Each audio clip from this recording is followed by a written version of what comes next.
Allez, salut à tous. Aujourd'hui, on est là pour un point de vue sur donc les romans.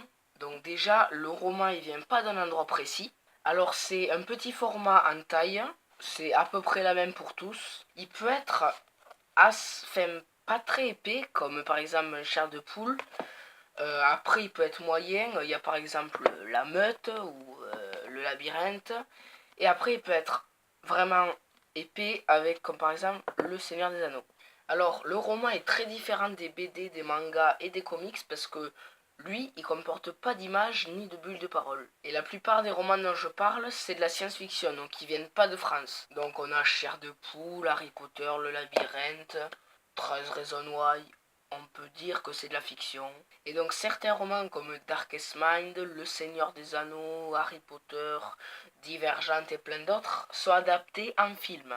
Et donc les romans, c'est le livre dont j'ai le plus de mal à lire parce que il y a pas d'image et donc je trouve c'est pas pareil. Mais des fois quand l'histoire elle est hyper prenante, je peux lire beaucoup de pages d'une seule traite. Donc le prix d'un roman est vraiment convenable. Pour Le Seigneur des Anneaux, je parle par rapport à nombre de pages, à autant de lecture. 8 € pour ça. Et après, c'est le même. Bon, là, c'est pas pareil parce que La Meute, c'est un livre qui vient d'une web série, donc c'est pas pareil. Mais par exemple, Le Labyrinthe aussi, c'est 8 €. Je trouve pas ça cher, moi. Donc finalement, le roman il est très différent des BD, des comics et des mangas parce qu'il comprend pas de bulles de parole ni d'image. Il pourrait ressembler au manga, mais juste pour le format. Le prix, il est vraiment convenable. Et parfois, l'histoire, elle est prenante et ça, c'est bien. Mais ça, c'est pas trop une caractéristique d'un roman, c'est surtout l'histoire, en fait.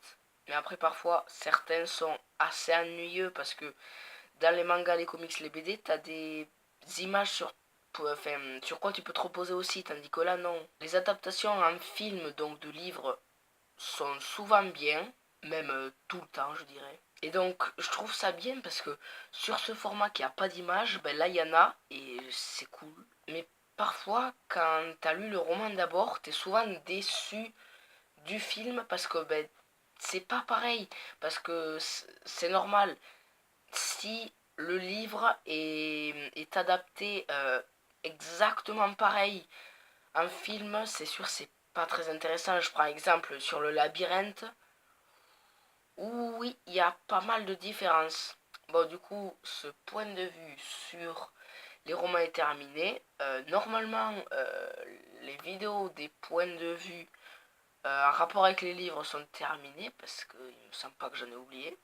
Du coup, ciao.